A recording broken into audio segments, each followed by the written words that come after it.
कभी ज्यादा पढ़ने से किसी की मौत हुई है? नहीं, कभी नहीं सुना होगा आपने। तो बच्चों पढ़ लो ना। तो बच्चों स्वागत है आपका अड्डा 24/7 क्लास 9 एंड 10 यूट्यूब चैनल पर। आज के इस वीडियो में मैं आपको बताने वाला हूं कि क्या करना है क्या नहीं करना है, डूज एंड डोंट्स। क्योंकि एग्जाम नजदीक आ गया है, तो अगले कुछ मिनट में आपको ये वीडियो पूरा कंप्लीट देखना है। आपको मैं जो जो इंपॉर्टेंट चीजें हैं जो आपको करना है और जो नहीं करना है वो सब बता देता हूँ। ठीक है, चलिए स्टार्ट करते हैं। सबसे पहले मैं डूज की बात करूंगा, है ना। तो मैं पहले वो टॉपिक आपको बताता हूं जहां से 100% कंफर्मेशन है कि क्वेश्चन बनेगा ही बनेगा। तो वो आपका टॉपिक पढ़ा हुआ होना चाहिए, अच्छे से प्रैक्टिस होना चाहिए। तो वो क्वेश्चन कौन से हैं, वो टॉपिक कौन से हैं। तो पहले बात करते हैं केमिकल प्रॉपर्टीज की। तो केमिकल प्रॉपर्टीज के पॉइंट ऑफ व्यू से ये दो चैप्टर बहुत इंपॉर्टेंट है। एसिड बेस एंड सॉल्ट में भी केमिकल प्रॉपर्टीज आप पढ़ते हो, मेटल एंड नॉन मेटल में भी आप केमिकल प्रॉपर्टीज पढ़ते हो। ठीक है, तो ये दोनों केमिकल प्रॉपर्टीज इन दोनों टॉपिक की चैप्टर की कवर होनी चाहिए। क्वेश्चन आएगा, पिछले साल भी आया था, उसके पिछले साल भी आया था। ठीक है, तो ये मोस्ट इंपॉर्टेंट है, ये आपको कवर करके जाना है। साथ ही साथ किसी रिएक्शन में अगर कोई डायग्राम एनसीईआरटी में दिया है तो उस डायग्राम को जरूर देखो। क्योंकि कभी हाइड्रोजन गैस रिलीज होती है, कभी कार्बन डाइऑक्साइड, तो क्वेश्चन पूछ लेता है कि ये गैस कौन सी है, नेम द गैस, 4 ऑप्शन। तो ऐसे क्वेश्चन भी आते हैं। तो डायग्राम और एनसीईआरटी एक्टिविटी साथ ही साथ कवर कीजिए और केमिकल प्रॉपर्टीज भी अच्छे से लिख कर प्रैक्टिस कर लीजिए। ठीक है, इस पे एक्स वाले क्वेश्चन भी बनते हैं, तो उनको भी प्रिपेयर करना चाहिए आपको। ठीक है, तो ये जरूर पढ़ के जाना। फिर अगर बात करें न्यूमेरिकल की, तो न्यूमेरिकल आपके दो चैप्टर से बनेंगे, एक है लाइट, दूसरा इलेक्ट्रिसिटी। लेकिन वो कौन से लाइट और इलेक्ट्रिसिटी में टॉपिक है जिससे क्वेश्चन आना ही आना है, कंफर्म है। तो अगर मैं लाइट की बात करूं तो लाइट में आपको इमेज फॉर्मेशन स्फेरिकल मिरर का और लेंस का पता होना चाहिए। ये बेसिक है, जिसको ये आता है उसको न्यूमेरिकल में कभी भी गलती नहीं होती है कि ऑब्जेक्ट को कहां रखेंगे तो इमेज कहां बनेगा, कैसा बनेगा, वर्चुअल बनेगा, रियल बनेगा, डिमिनिश्ड बनेगा, एनलार्ज बनेगा। ये सारा कुछ आप इमेज फॉर्मेशन में पढ़ते हैं। तो स्फेरिकल मिरर का इमेज फॉर्मेशन जरूर पढ़ के जाइए और लेंस का इमेज फॉर्मेशन जरूर पढ़ के जाइए। और अगर आपका लेंस का और मिरर का इमेज फॉर्मेशन कंसेप्ट क्लियर होगा तो आप मिरर और लेंस फॉर्मूले का यूज करके आप न्यूमेरिकल भी आसानी से सॉल्व कर सकते हैं, कभी भी गलती नहीं होगी। मैग्निफिकेशन का क्वेश्चन आए उसमें भी आप आसानी से कर लोगे, पावर का क्वेश्चन आए वो भी आप कर लोगे लेंस में, है ना। तो ये जरूर देख के जाना। फिर इलेक्ट्रिसिटी की बात करें तो इलेक्ट्रिसिटी में ओम्स लॉ से क्वेश्चन बनता ही बनता है। ओम्स लॉ की डिफिनीशन, ओम्स लॉ पे जो ग्राफ है, ठीक है, उससे क्वेश्चन बन जाता है। तो इसको पढ़ के जाइए। रेजिस्टेंस से क्वेश्चन आता ही है, एक क्वेश्चन कंफर्म है, मतलब समझ लीजिए पेपर लीक हो गया, है ना। तो रेजिस्टेंस से क्वेश्चन आता ही आते हैं। रेजिस्टेंस और रेजिस्टिविटी, तो जो फॉर्मूले सीरीज पैरेलल का है वो, और R equal to rho L upon A वाला फॉर्मूले से क्वेश्चन बनेगा। तो ये जरूर पढ़ के जाना है। और लास्ट में जूल्स लॉ ऑफ हीटिंग, इसका डेरिवेशन, ठीक है, वो भी पढ़ लीजिएगा, इसका एप्लीकेशन और इस पे न्यूमेरिकल, तीनों चीज। ठीक है, रेजिस्टेंस में सीरीज पैरेलल का भी डेरिवेशन जरूर देख के जाइएगा। फिर हम बात करें, न्यूमेरिकल हो गया। अब बात करते हैं जो ह्यूमन आई कलरफुल वर्ड है, यहां से हमको क्या मेन पढ़ना है जिससे क्वेश्चन बनता है, लगभग हर साल बना है। तो पहला तो आई डिफेक्ट, ठीक है, आई डिफेक्ट में मायोपिया, हाइड्रोमेट्रोपिया और प्रेसबायोपिया। फिर डिस्पर्सन, डिस्पर्सन में आपको प्रिज्म वाला भी पढ़ना है, और डिस्पर्सन का एग्जाम्पल दिया है रेनबो, है ना।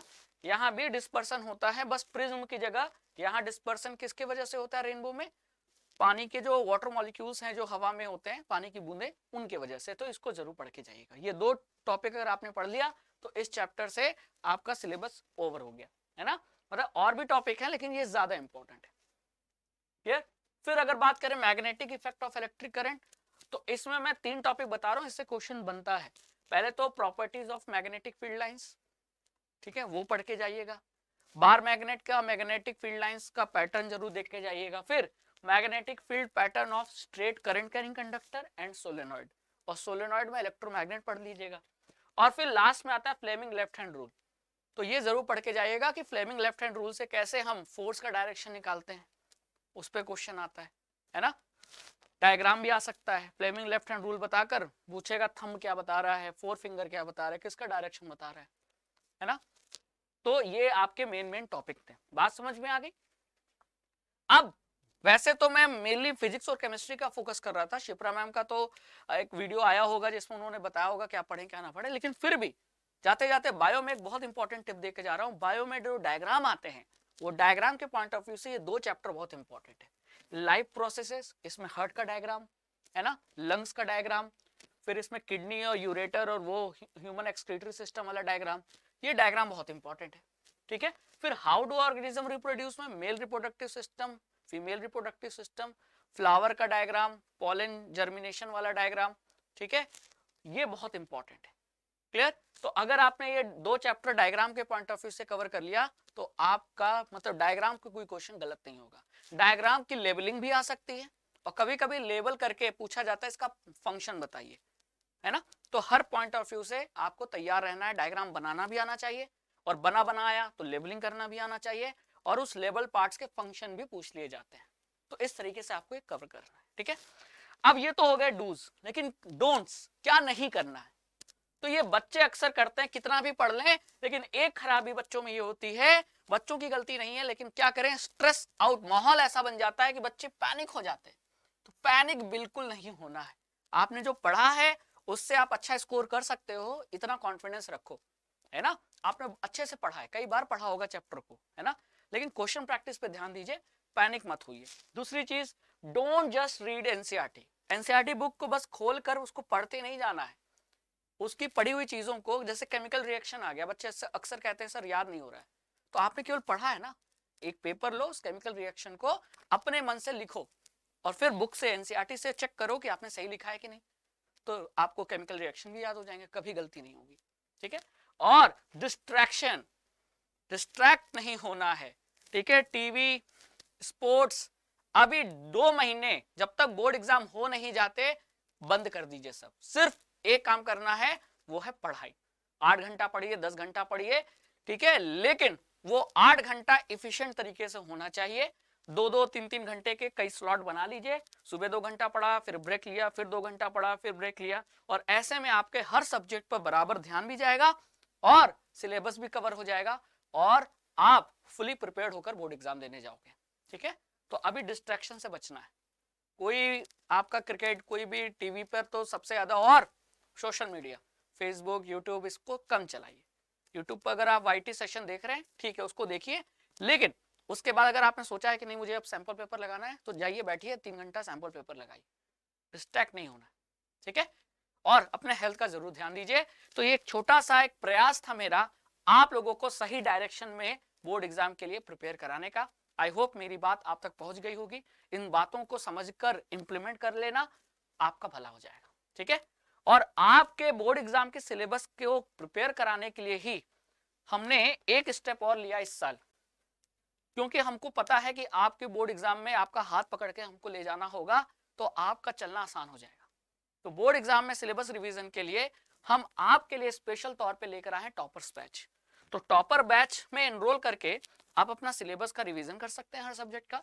आपको हम सैंपल पेपर देंगे आपकी प्रैक्टिस के लिए, हसल बैच की रिकॉर्डिंग मिलेगी और प्रीवियस ईयर क्वेश्चन मिलेंगे, साथ ही साथ ई बुक भी मिलेगा जो कि शॉर्ट नोट्स की तरह काम करेगा, जो कम समय में रिवीजन के काम आएगा।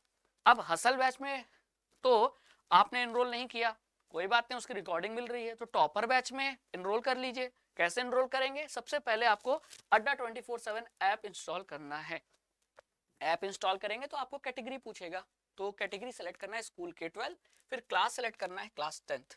अब जैसे ही क्लास 10 सेलेक्ट करेंगे तो यहाँ आपको टॉपर्स बैच दिख रहा है। ठीक है, अब टॉपर बैच को परचेस करने जाएंगे तो अभी तो इसकी प्राइस क्या दिख रही है, 1399, लेकिन हम आपको इसको डिस्काउंटेड प्राइस पे दे रहे हैं।